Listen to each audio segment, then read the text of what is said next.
皆様はじめまして。本日は私が考える本当の地方の活性化、それを皆様にお伝えしたいと思います。私は秋田県大仙市というところで生まれて現在25歳です。皆様、秋田はどこにあるかご存知でしょうか。秋田は東京から約650キロも離れている日本の北部に位置しております。私はそんな秋田で高校まで育ち、都会への憧れから大学生活と社会人1年目は神奈川県横浜市で生活していました。秋田育ちの純粋な田舎娘だからこそ、都会に出た私に待っていたのは全てが驚きの世界でした。そして25年間の人生の中で一つ目のターニングポイントは、この都会で生活していた5年間です。ふと冷静になって社会を見たときに、満員電車の人と渋谷のスクランブル交差点を道行く人、私はなんで都会にこんなにも多くの人がいるのだろう、ふとそう思いました。これは秋田の電車の中です。秋田はこんなにのんびりしてるんですね。なので私はこの人混みが想像もつかなかったのです。そしてこの道行く人を見て、この人たちは一体どこに向かっているのだろう、この人たちを動かしているのは一体何なんだろう、ふと思いました。そして自分自身も、私は都会で一体何に向かって生きているのだろう、私は隣の人と同じ方向を向いて、そして同じことをしている、私の代替の利く存在なんだなとふと思う時がありました。そして同時に自分の将来の展望を考え、私は子供が生まれたら自分が生まれ育った秋田で子供は育てたいな、そういうふうに考えました。でもいつ秋田に帰るのか、でも私の大好きな家族が秋田で待っている、だったら帰るのは今でしょう、そう思い2012年3月、結婚する予定もないのに秋田に帰りました。ところで皆さん、秋田についてはどんな情報を知っていますか。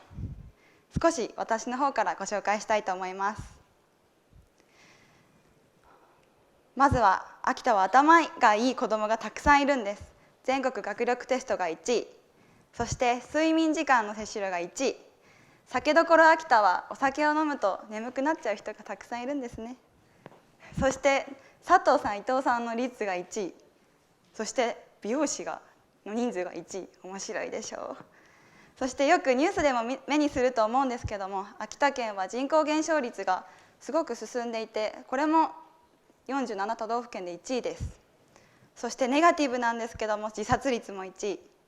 そして一つだけ子どもの人数が47位です。皆さん感じ取っていただけたでしょうか。秋田は少子高齢化が進み、人口減少も進み、ちょっと危なっかしい地域なんですね。そして私が実際秋田に帰って感じたこと、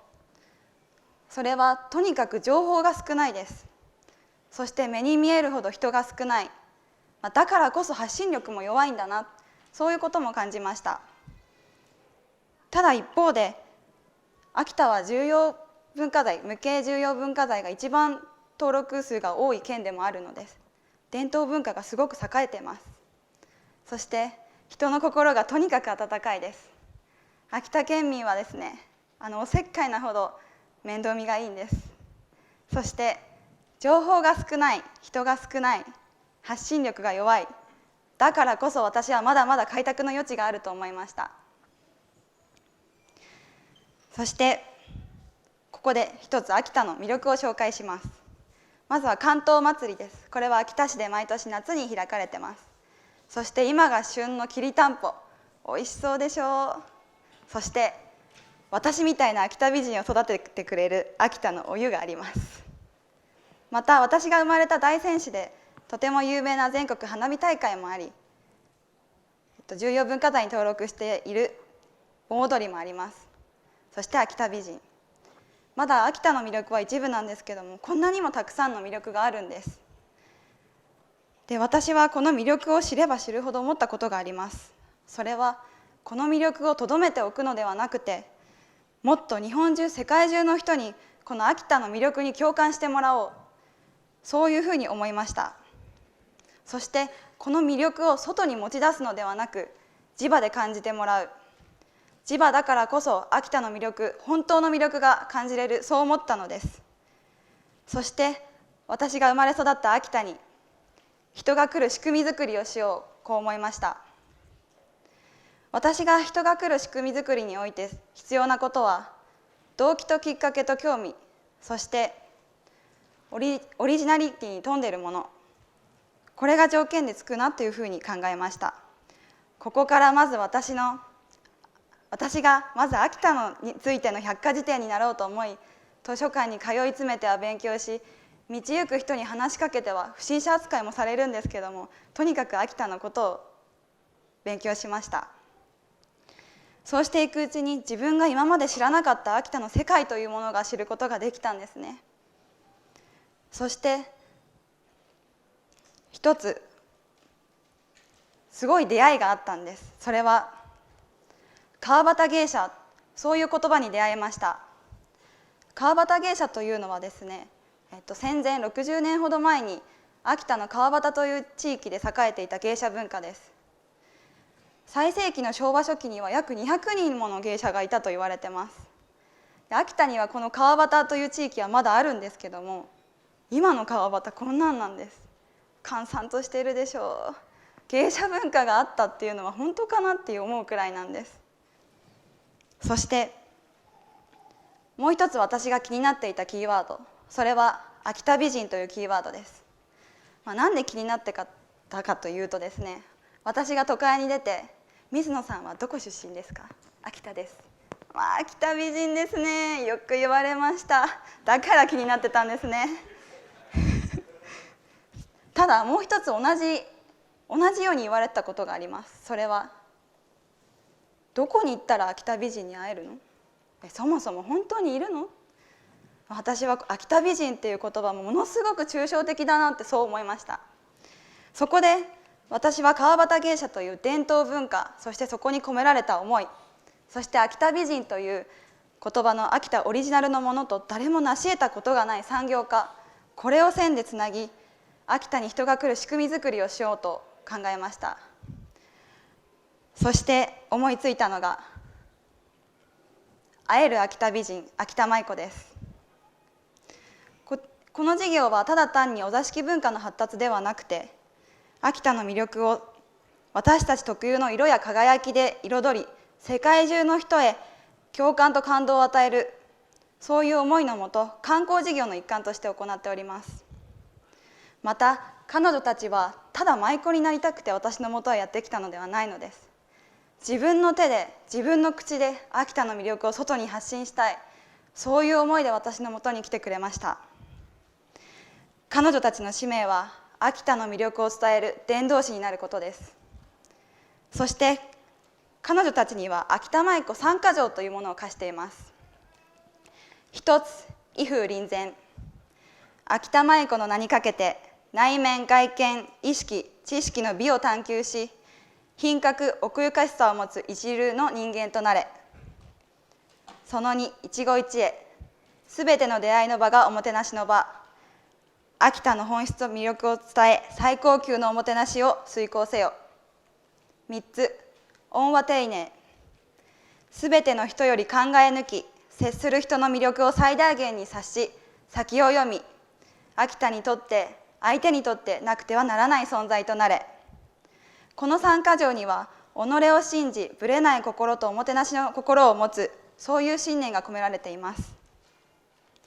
この事業を通し、私たちは、秋田の伝統、文化、産業の本質を、本来の思いを込めつつも、今の時代に合わせたサービスへと変え、そして伝統文化の継承と、秋田への外貨の落とし込み、それを実現させ、秋田の本当の活性化へつなげる、そういう展望を掲げています。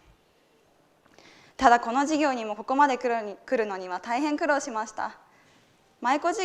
妓文化といったらやっぱ皆さんもそうだと思うんですけど、京都が思い出されると思います。いろんな方に京都の舞妓には劣るよね、そんなことも言われました。ただこの子たちを目の前にするとですね、皆さんが鼻を伸ばして「いや美人だね、かわいいね」そうやって言ってくれるようにもなりました。今では行政関連の PR 事業にも引っ張りだことなってます。ただ私がやりたいのは最初にお話ししたように秋田に人が来る仕組み作りです。この秋田舞子事業はその思いの一つの切り口でしかありません。私はこの切り口から秋田に根付いている伝統文化、食文化、発酵文化、そして農業の文化、これをまた産業化していきたいと考えています。そして会社は4月に設立したばかりで、舞子も8月に実はデビューしたばかりなんです。私がこの事業を通して感じたこと、それは地方の活性化とは情報が少なく人が少ないところでお金をかけて目新しいものを作るのではなく、人の思いが込められた地域特有のもので見せていくということです。その地域にしかないもの、私でしたら秋田にしかないもの、そこにスポットを当てて磨き上げていく。私は日本全国にもそんな代替の利かない魅力、資源がまだまだたくさんあると思ってます。今日私が皆さんに伝えたいのは、それは人の心は思いによって動かされるというところです。身近なアイディアを思いはそのままにリノベーションする。リノベーションといっても固く考えないでですね、今この世に生きている自分が欲しているものに変化させていく。そしてこの多様な文化が入り混じっている時代だからこそ、先人が今まで作り上げてきた伝統文化を重んじて、そして誇りを持って自分が信じたものへと変化させていく。これが水野千夏流地方の活性化へつながるメッセージです。私は以上のことがまだ見ぬ道のく東北秋田の魅力発信につながると信じています。